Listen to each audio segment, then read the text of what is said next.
দুনিয়ার ব্যাপারে বুঝেন, আরো দেখেন, আরো ভাবেন, একজন একজন করে ভাবেন। দুনিয়া আরো যদি সাজান, খোদার কসম ক্ষণিকের ক্ষণিকের ক্ষণিকের অল্প সময়ের দুনিয়া চমৎকার সাজাইয়াও তৃপ্ত হইতে পারবেন না, তৃপ্ত হইতে পারেন। এবছর চমৎকার রং দিছেন বিল্ডিংয়ে, 2 বছরের মাথাত বিভিন্ন খান দিয়া ছামরা উঠিয়া এটা আবার যে সে, ঠিক কিনা বলেন? তা আবার রং দাও।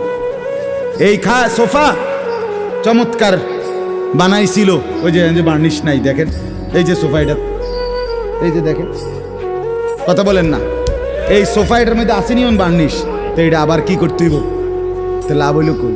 দুনিয়া তো ধোকা, দুনিয়া ধোকা।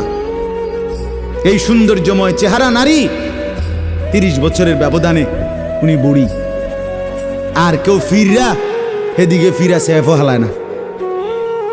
আজ যেই যুবতী, যেই বেহায়া নারী, বেপর্দা মহিলা বাজারে বাজারে ঘুরতো, যৌবন, আরে সেটা তার সম্পদ না, তারটা হইলে তো নিজের হইলে তো সে কখনোই বুড়া হইতো না।